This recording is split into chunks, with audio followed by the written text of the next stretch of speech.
To drive the third per particle input, I'm going to go to the new Fractal Scalar shader. That's going to help me to add a lot more cracks and detail into the point cloud. I need to enable the input first. Well, I don't know, not first. Let's just actually hook this in.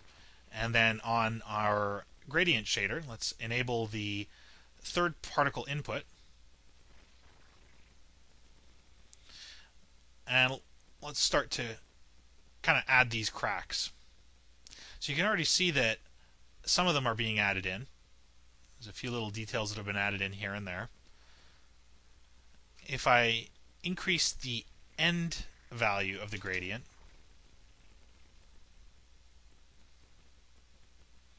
and reduce the overall intensity,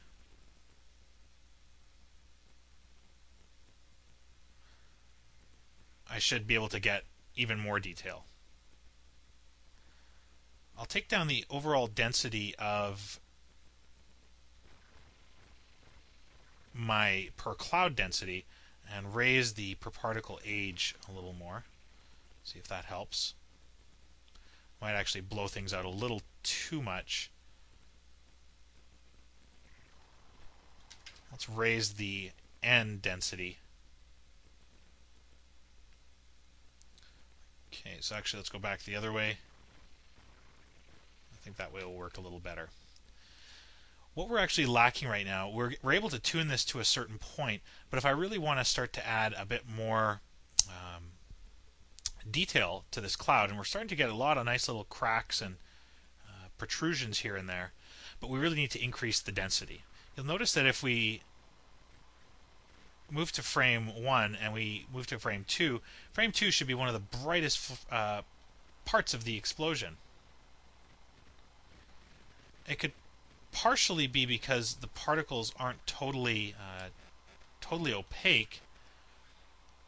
So I could look at changing that. If this has something to do definitely with that color shift that I set earlier in the ice tree, that modify particle color. So I'm actually going to delete that at this point. I have a feeling that might be... There we go. And I don't think that's affecting the overall particle color. We just need to increase the overall density of our cloud. We can barely see any of these particles here that should be very, very bright. So through the render tree, we can accomplish this through the density. Or we can use one final node here to control our global gradient density. So let's go about finalizing this.